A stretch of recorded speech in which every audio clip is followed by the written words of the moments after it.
Recently, I ran an award-winning pistol in front of a couple guys who actually shoot, and I looked like an idiot. Not because it jammed, worse. It ran clean, and I still couldn't make it do what I needed. My draw got sloppy, my first shot went wide, and I caught that little side eye that says, "Nice trophy, Steve." And that's the whole point of this list. Because some pistols win awards because they earned it. They solve a real problem for real shooters in the real world. And some win because the timing was right and the room liked the story. Same Handgun of the Year label, two completely different truths. So I'm breaking down the reason each one won, and the part nobody puts on the plaque, the flaw, the trade-off, the thing that still gets under my skin. And yeah, one of these winners almost got kicked out of my rotation for a boring safe pick, and it fought its way back in.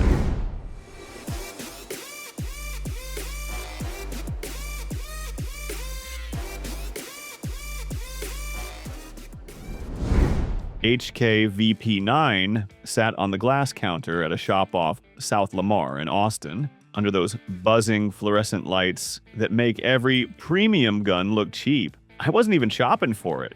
The guy behind the counter taps the tag and goes, "VP9 won Guns and Ammo Handgun of the Year in 2014. Then got NRA Golden Bullseye recognition later." I gave him the polite nod. Then he leans in and drops the line like a dare. "This one didn't win because it shouted the loudest."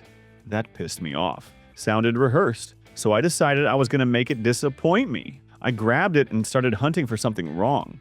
Slick spot, weird angle, anything. Nothing. The grip just locked in. It felt finished, like it didn't need me to learn it. Same day at the range, I made it worse on purpose.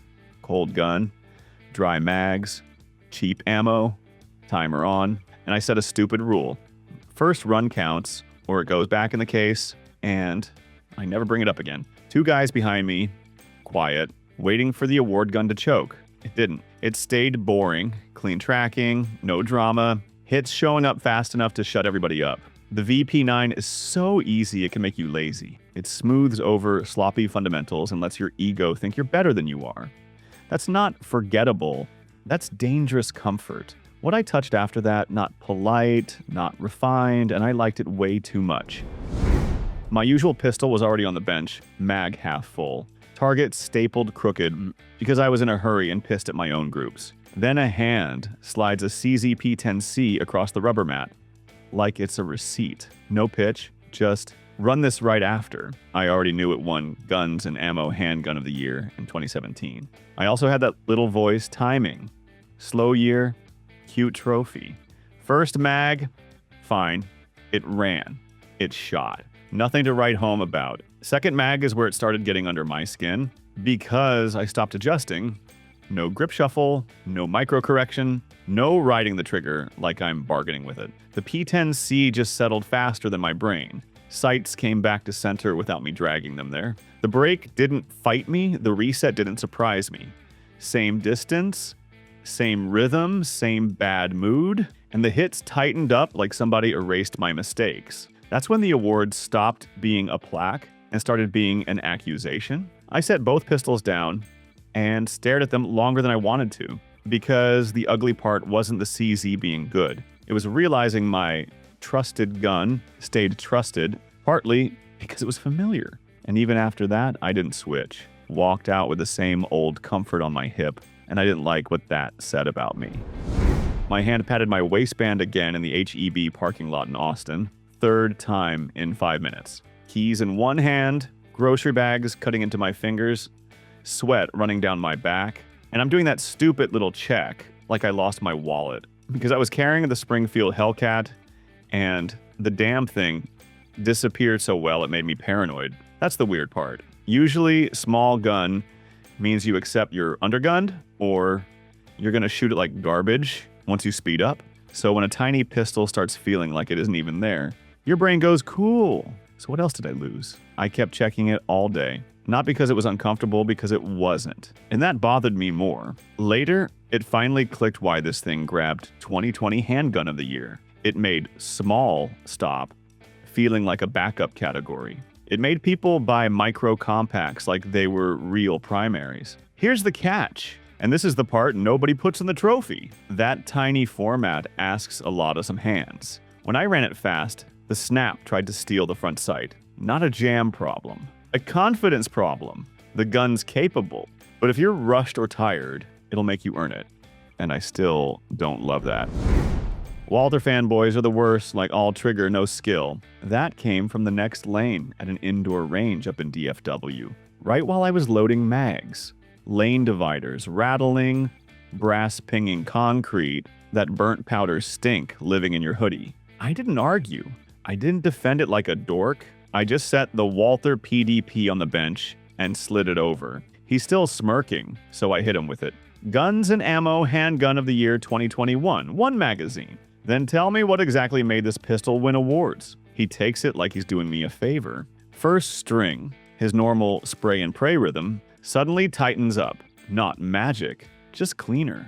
He goes quiet, checks the target like it lied to him, then runs it again faster. Same thing. That's when the trash talk died. Here's what made it win. The trigger and ergonomics make regular shooters shoot better than they deserve. It's easy to get honest hits with it, and hard to blame the gun when you miss. And that's the flaw too. That trigger is a drug. Guys start chasing splits, outrunning fundamentals, and they don't notice until the paper looks ugly. What came after this didn't feel nice. It stayed mean when everything got messy, and it made me rethink what I even call good. SFx Rival won that industry choice, Handgun of the Year award, and it still got treated like a damn shortcut. You've heard the tone. Not even hate. Worse, that fake respect. Yeah, it's good for the money. Yeah, it's fast, but like if a pistol shows up already ready to run, somehow the win counts less. Like you cheated. That's what made me keep paying attention to it. Because the reason it won is the same reason it irritates people. The Rival gives you what most shooters spend years trying to buy their way into. Clean break, fast return, easy tracking, without charging you like you're joining a country club. It walks into the match world already acting like it belongs there. No apology. And that's where it gets messy. Guys grab one and start swinging above their skill level. Then they start making dumb decisions, pushing speed, taking risky shots, blaming stages, blaming bad calls, acting like the gun owes them points. The Rival doesn't make you better. It makes your ego louder. The award makes sense. The side-eye makes sense, too. I've watched people win with it and still look stupid doing it. That part never gets mentioned. Early this year, I saw a Ruger RXM sitting in a case with no crowd around it, no pressure, no last one, just a clean chance to buy it like a normal human. I passed. Not because I hated it, because I told myself I had time. I did that dumb thing we all do. I'll circle back. About a week later, I walked back in after word spread. It won 2025 NASG/POMA Best New Handgun Plus Overall Product. And the whole room felt different. Nobody was browsing anymore.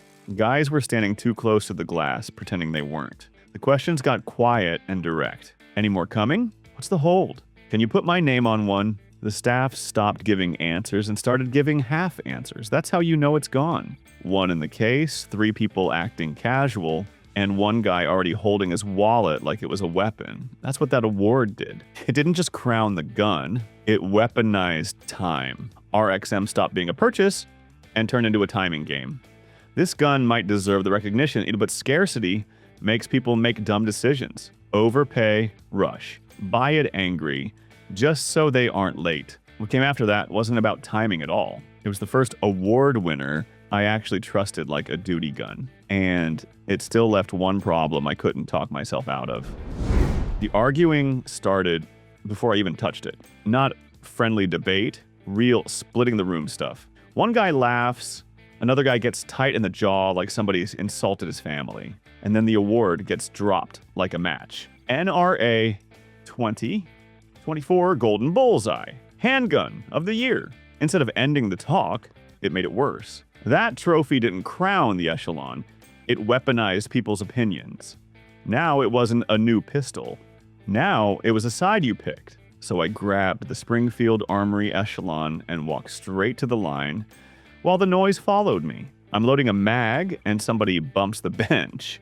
My rounds skitter, one hits the concrete, and rolls under the lane divider. Perfect. Then the timer chirps from the next lane.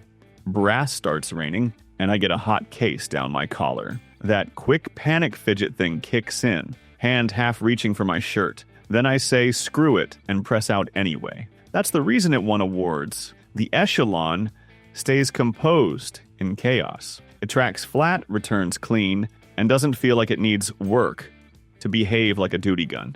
But here's the cost, and it's heavier than trust too fast. This gun makes you a conversation. You don't just carry it, you end up defending it, and I hate that because the first failure you ever have with it won't feel like a malfunction. It'll feel like the whole room got to be right.